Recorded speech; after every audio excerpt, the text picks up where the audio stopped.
What's up, guys? It's Chris. Welcome to VHB Engines. So, I spent the last 24 hours thinking about different things I wanted to talk about, and I came up with a couple of different video options. And I realized also, making my last Instagram post, that I don't think I've actually officially ever explained how the payment plan issue works out. And so that way I don't have to explain it to people who ask. I have this to throw out. All right, so how it works, and I'm glad that I didn't make this earlier because I had to wrinkle out a whole bunch of shit and whatnot, and I had a couple of experiences that were detrimental. I won't say they were bad because I knew that when I did this, it was only a matter of time before I eventually ran into a hurdle, and now I know how to approach it when that happens. And now I can have this as a warning for anybody who wants to enter an agreement to make payments. So, the reason why I don't mind the payment plan, like even if you have all the money and you're willing to pay up front, I'd prefer the payment option simply because of the fact that it allows me you're gonna wait most likely, unless I have something that's already complete that I'm offering to sell, which is not too often.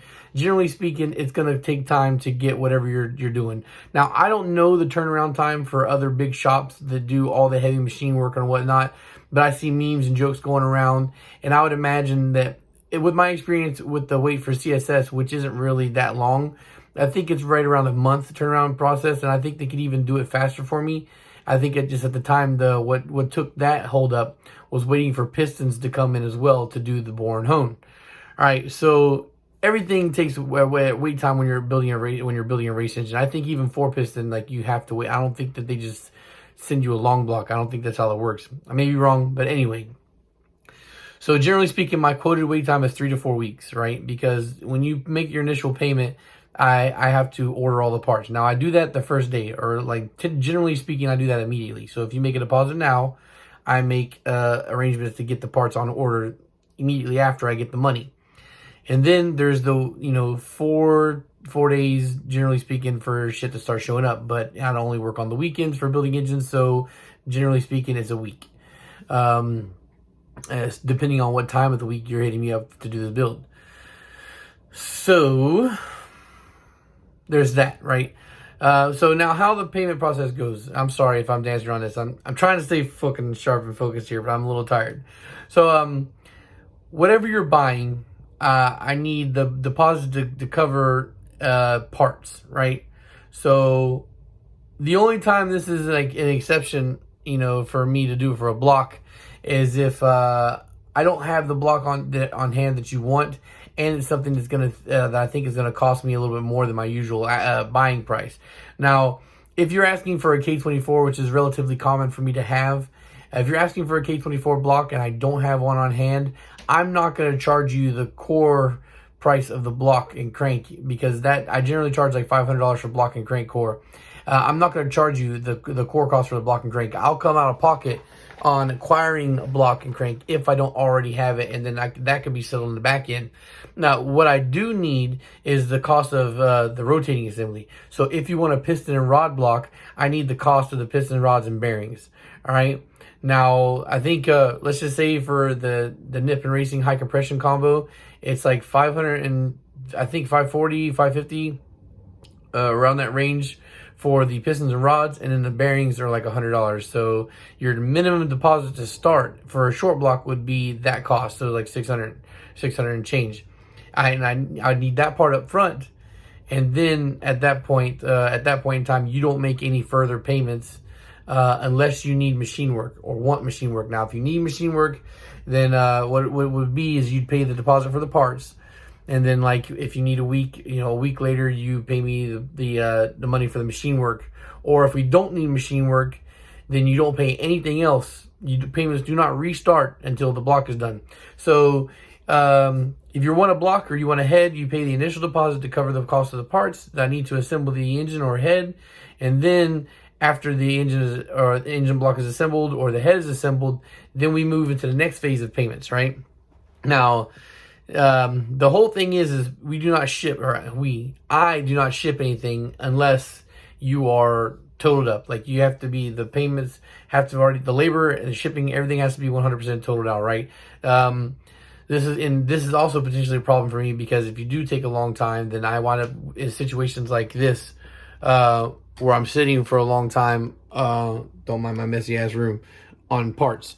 Now, some of this shit, it's just a quick example. As a matter of fact, this block over here is being paid on in a very timely manner, and I'm very happy about that. The other block at the end of my bed, there's 2 blocks over there actually. One of the 2 blocks is actually paid in full. I'm just going to be shipping this weekend, because the process of the way I'm shipping that particular block is going to go freight instead of regular on the truck. So that's the reason why that's held up. So one is being paid in a timely manner. The other one is just waiting for me. And the other block is one of the detrimental issues I was mentioning at the beginning. Now, what I try to tell people is I want the payments that come have to be once the block is complete. You know, all the work is done, and I'm just waiting for you to finish making the payments to send it. I need a minimum of $50 a week or $200 a month. All right, but you have that 30-day window to meet that $200 goal. All right. I think that if you break off $50 a week, it should be somewhat manageable for you. If $50 as a weekly expenditure is not manageable for you, and you get, let's say you get paid bi-weekly, and you'd rather just pay, you know, when you get paid, then $100 a week. But the $200 a week, bottom line has to be met. All right. Just because of the fact that the nature of these bills is some of them are decently high dollar, and anything less than that on a monthly basis will potentially drag out the process for me sitting on engine blocks. Now, I made mention the other day that I have 20 plus engines on hand on this property, and that takes up a lot of space. So if I have, as my business increases and I have more people making orders, I don't have the space for, let's say, 5 guys want to hold a build and they're all making payments. That could potentially stretch out for a year if I go lackadaisical and I don't collect money at a proper rate. I have a head sitting over here that we're like 1 month away from being 1 year mark for that, and it's like there's barely any money left that needs to be paid on that, and it hasn't been paid in full. Now, the short block that I told you that's being paid on too, the last time I heard from that guy was October. It is now going on February. Not a word from the dude. Now, I haven't said anything because for 2 reasons. One, because these are the first people that were doing financing that became an issue, and because I didn't have more strict rules in place at the time, I'm letting it slide. Now, the second thing is we were moving into the holidays plus the COVID shit, so again, benefit of the doubt. But moving forward, the rules are going to be a lot more strict, So if you pass that month and you do not make the minimum $200 payment, because there's no interest here, guys. I'm not charging any interest. I'm just trying to make this more affordable for you to be able to invest in buying a performance engine or a performance cylinder head or whatever on a more budget-friendly thing. You know, so I'm trying to help out with that, and I don't mind doing that. But again, I can't have shit stacking around. So if you miss the $200 minimum for the month, you lose whatever you're invested in. I'm not going to play around with this shit anymore, guys. If you're going to make an agreement to make payments, or if you want to go into this process to make payments, we have to do this. It's a business. You're grown up. You're making the decision to do this. You're committing to it. If you do not make the minimum payments, I'm going to take what you've invested in it, and I'm going to resell it. I'm going to sell it to somebody else. And there isn't going to be no dancing around it. Let's say I wound up sitting on it for a month after that, or a month or 2 months, and nobody else has come to buy it yet, and I still have it. I don't care if you decide to come back with the rest of the money at that point. You're going to have to pay me in full starting over, because I'm just not. I can't leave it lax like that and then have a set of precedents for other people to come do it again. As a matter of fact, I might even be just the kind of guy to be like, well, you owe this much money, you missed the payments, and now I'm doing a discount sell. So instead of somebody buying the block for $1,500, I'll just sell it for whatever the remaining balance is. That way I get paid. Because at the end of the day, I'm not trying to be greedy. I'm just trying to get paid what I wanted paid for the block and move on to the next thing. So also too, and and this is kind of one of those things that's hard to come across to people because it makes them kind of feel sketchy. But you have to understand the reason why I'm saying this. I don't do refunds on builds. If you commit to do a build, guys, and you're like later on, whatever, you're having trouble to finish it up, and you're having second thoughts, and you decide, well, I'd rather just have that money back. Jesus fucking Christ, aggravating. If you're thinking I'd rather just have that money back to invest in something else, because let's say you spent like $600-700, you're $600-700 into the build, you owe about $600-700, you're like, fuck, I don't know if I can pay that, or if I don't want to pay that, and it would be nice to have that $700 back. Well, I'm not your savings account. I'm not your bank account.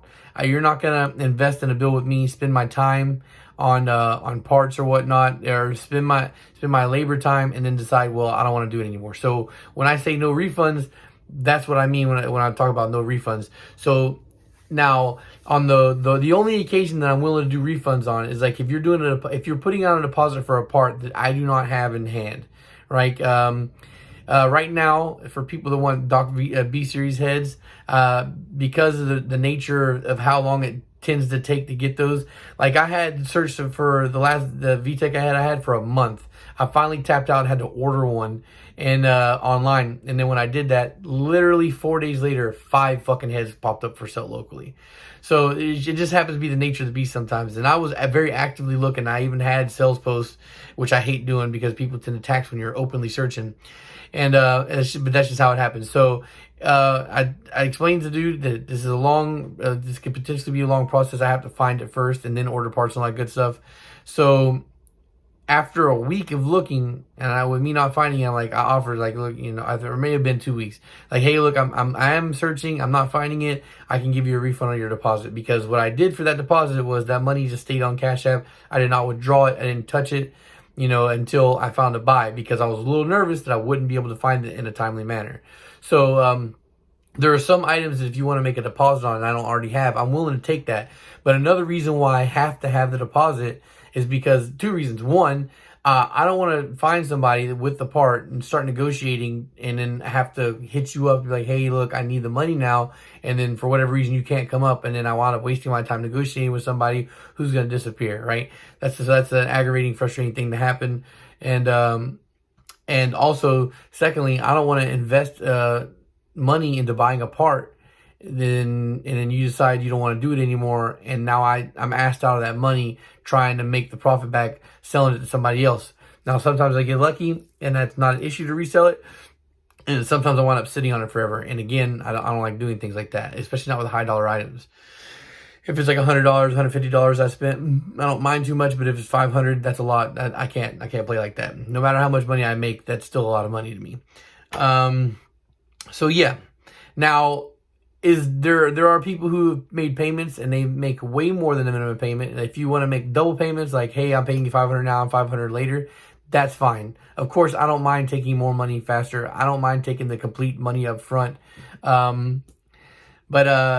I just can't let it go past 30 days without having that minimum of $200. It's just, so if you want to have if you're curious about doing any level of payments, it always just comes back to the cost of rotating assembly for a short block and the cost of the head for a head if I don't already have one on hand. Now I think the only heads I really have on hand right now are VTEC heads for K-Series. Like, I have 2 RBB heads, and then I have a bunch of base heads that I plan on doing VTEC killer for. I've just been so busy recently that I've been saying for, I think, about a month that I was going to do another VTEC killer head to have one aside, but I just haven't had the fucking time. I haven't had the time, and I'm thankful for that. Y'all keeping me busy, but hopefully that'll get done before the month is finished. I'd like to have at least 2 heads that are complete and ready to go, that are just already built. And then hopefully I can take that profit and build some, like, forged spring RBB heads. Like, because I have 2 RBB heads, maybe I'll do 2 levels of builds. So that way there's 2 costs. Maybe I'll do a 92 pound spring one and a 100 pound spring one. So that way there's 2 options at 2 different prices. All right, guys. So thanks for watching. I hope that helps clear things up for the financing thing. And peace. Social media links are in the description down below.